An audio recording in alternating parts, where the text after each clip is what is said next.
Hi, and welcome to Kayne's Top 5 Under 5, the top 5 most important stories in cybersecurity for June 2024. Our first story comes from the American Bar Association's Tort Trial and Insurance Practice section, which says, and I quote, materiality analysis doesn't require risk quantification, FAIR model, but rather reasonable assessments of risk, considering, among others, the financial, reputational, and operational impact. I know everybody loves the idea of FAIR for risk quantification, but here's the thing. The bar is now telling companies that are having trouble figuring out materiality that they don't need to use formal quantitative methods. And similarly, they're saying that their attorneys will defend CISOs who didn't use a formal model like FAIR if the SEC brings a civil suit. Qualitative risk measurements are adequate. So if you're at a company that's trying to figure out how to measure all the things, take a step back and remember the perfect is the enemy of the good. And right now, qualitative is good enough. Our second story comes from Harvard's Law School, which has some great questions that companies should be internally preparing for before their audit committees or their investors ask. As a CISO, I love that they're recommending that companies consider cyber threats as a part of a company's larger risk management process, and the company should have a means of testing, reviewing, and assuring the controls they're using actually work. Part of the reason I'm at Hyperproof is that so many companies struggle with manual processes to determine if their controls work. Harvard's also recommending that companies ensure they have oversight of generative AI, among other risks like committee skill sets, ethics, and culture.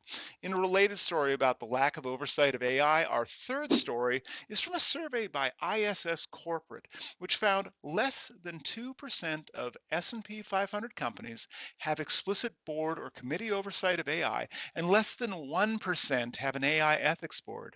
Now, sure, more companies said they had experts on their board with AI expertise, but expertise is not the same as oversight.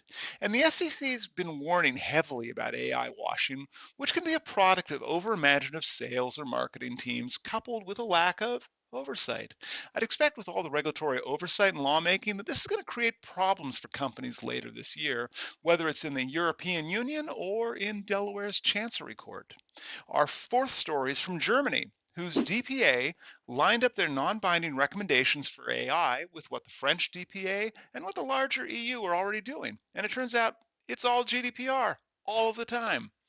This matters because GDPR is extraterritorial. And so companies that are developing or deploying AI in places that aren't the EU are still affected.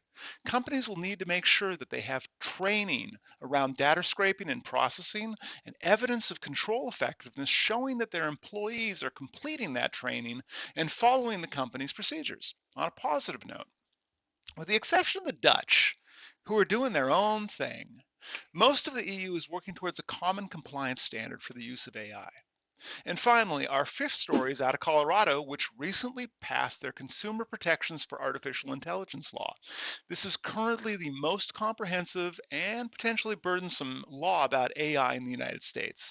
Like the EU AI Act, it focuses on the developers and the deployers of high risk systems, but unlike the AI Act, there are notification requirements in there, as well as a way for job applicants to opt out of AI processing of their job applications, which may be very difficult for employers to implement and watch at scale.